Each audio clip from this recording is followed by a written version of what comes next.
our first night casting, you know. Yeah. We've done a lot of analyzing on our carpet, but haven't gone to do as much of talking about the actual game while it's happening. That's true.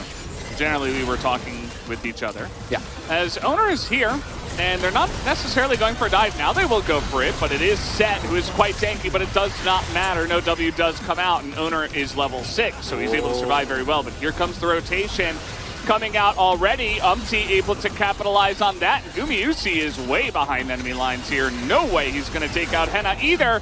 And that's a double kill for UmTi. Where have I seen this before, Chronicler? Burst is good, but you already see Gumayusi's building tankies, getting that shield blow as opposed to the kill force that we've seen a lot is Owner. Okay, Owner is in the front, and even on the Xin Zhao, UmTi's just able to get in his face, and the Viego once again showing that power against the Xin Zhao. They take him out. Fine by me. I'll just let that go. As I'm not sure about this one, Morgan. I don't know. He got the jump on him, I guess, the cask. And he actually buys a lot of time. Here comes UmTi again, and it looks like 4-0 for our Viego player will be on the cards. Looks like they want to go for it. Yeah, and UmTi's leading the charge. He's like, okay, I'm going in, guys. Doesn't look like he's committing to it, though. Just getting a bunch of poke down. That is a fantastic cast, but it's onto the Nautilus, and that's not the guy you want to attack. Finally, Delight will take him out, but look at Owner on the frontline zones. Everybody else out. Nearly takes down Morgan. As T1 will get the Drake and a couple of kills under their belt. Got his team pushing the mid lane at least. Will they get flanked here? The knockup not so good. He's going to have to grab Owner, and that's not great. Delight's just going to have to walk away with the tail between his legs. Huge Moonlight Vigil as a lot of damage is going down. Faker was kind of by himself on the top side and died. Fortunate. Okay, well, they're going to call Zeus's bluff. Down you go, my good friend, as just face checking there.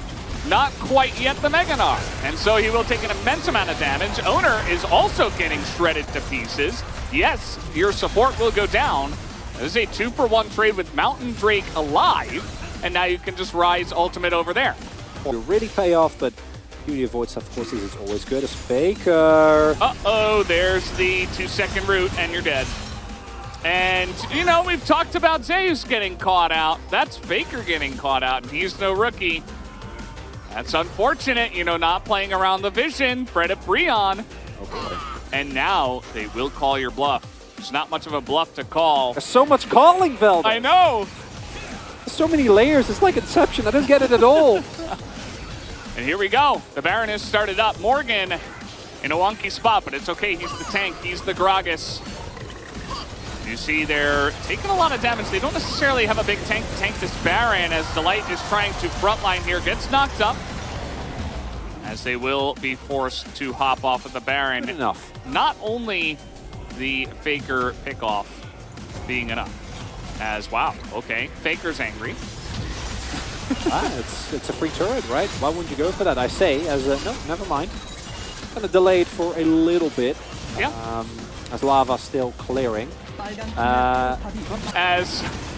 Okay, Dredgeline gonna find the Set, but that's just Set. And Keria says, well, that didn't do much. It bought him some time and will actually get them the Mountain Drake, but let's see this follow-up as a gigantic amount of damage comes out from Guma. He's like, you get the hell away from me and my friends. And it doesn't kill anyone, but it was flashy, and it's gonna give T1 a huge position on the Baron.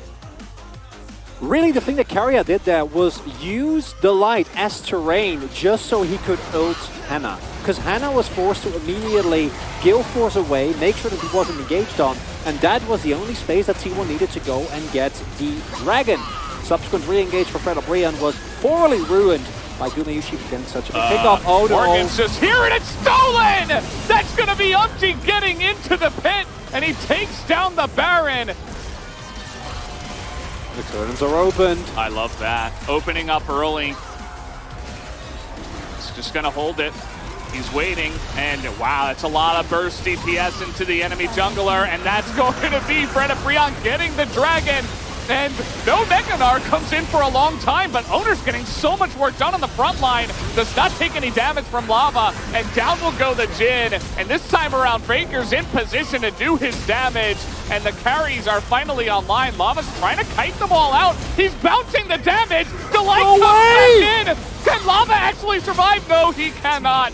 Just barely not going to be enough. Even though both of the hyper carries on the side of T1 go down. T1 are in a prime position to win this game still. But Fred and Brian have just been outfighting them. They don't have vision right now, though. They have so much damage on this Baron right now with the Victor and the Aphelios, but the force spike comes in and Delight gets blown to smithereens immediately. A lot of damage here on the front line still. Senna holding on to that final one, and he steals it! Are you serious? They do it again! You have to be kidding me! Getting engaged upon. And everything is fine, but the key thing here is that Owner feels so unsafe because of how low he is. Not able to actually tank Baron there, that he is relatively far away. And then... that is... oh, man.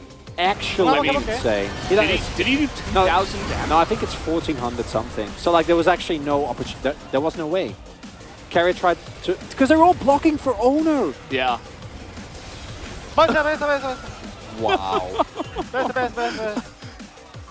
He's like, yeah, it's just good. Baron buff. They're just gonna double push the bottom side, or the top side rather. They're gonna say, okay, sure, go for the Mountain Soul. You want to lose the game? Is that what you want to do right now? As Owner has to ult. We do have the teleport coming back. It is 2 against 1, but they're electing to back away, and this will give T1 the Mountain Soul. So at the end of it all, looks like they're going to potentially try to fight. We got a TP coming in from the Rise. Fred and Brian delaying their backs, not going to get the root, but Faker not quite in position. They want to cut him off. And they're going to take a bunch of damage, but so will Lava, as UmTi over the wall is going to assassinate him, but Lava also will go down. As UmTi on the run here, this game is getting wild and crazy. As now 4-on-4, no mid laners this time. A new style as in goes the Gragas, he immediately dies. This is a lot of room right now for Gumayusi, as Henna is going to get stunned down and locked down by both of them from the side of T1. Just barely is going to get taken out, and a triple kill for Gumayusi as they might just look to end. Look at Henna, he's like, you sure you want to do this again? No. And UmTi is here once again. He is not going to get into the pit, and that is going to be one shot from the Aphelios that gets this one this time. No need for a smite, I suppose, as Lava is in a little bit of trouble. That's that burst damage coming out from Faker's Victor right now that you can't quite go up against. And he's even going to teleport home. Goodbye. Understandably, and now T1 in prime position to take this next Drake as well, right? This is what they've been waiting for. This is what they've been looking for. Finally, guaranteed way to get cryo. Everyone backs. Waves have been pushed in.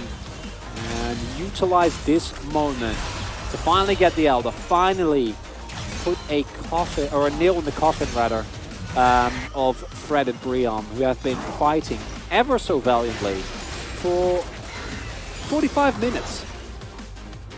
Only in the 45 minutes again. Only in the LCK, fellas. Only in the LCK. Yep. Here we are. You can see that T1 have supreme position over this part of the map. They have the Baron buff. I think that Fred and Brian, with all their split pushing, they were trying to set up some alternate win conditions. Hasn't quite panned out the way that I think they wanted it to.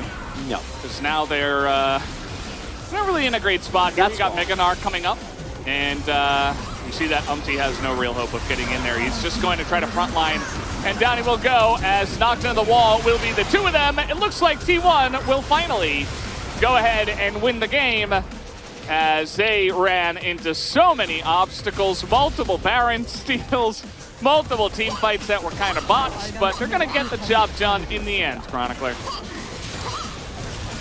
Oh boy, Valdez, that is a game for the analyst chairs to chew on, because a lot happened. In the end, it is indeed T1 that is going to take this one.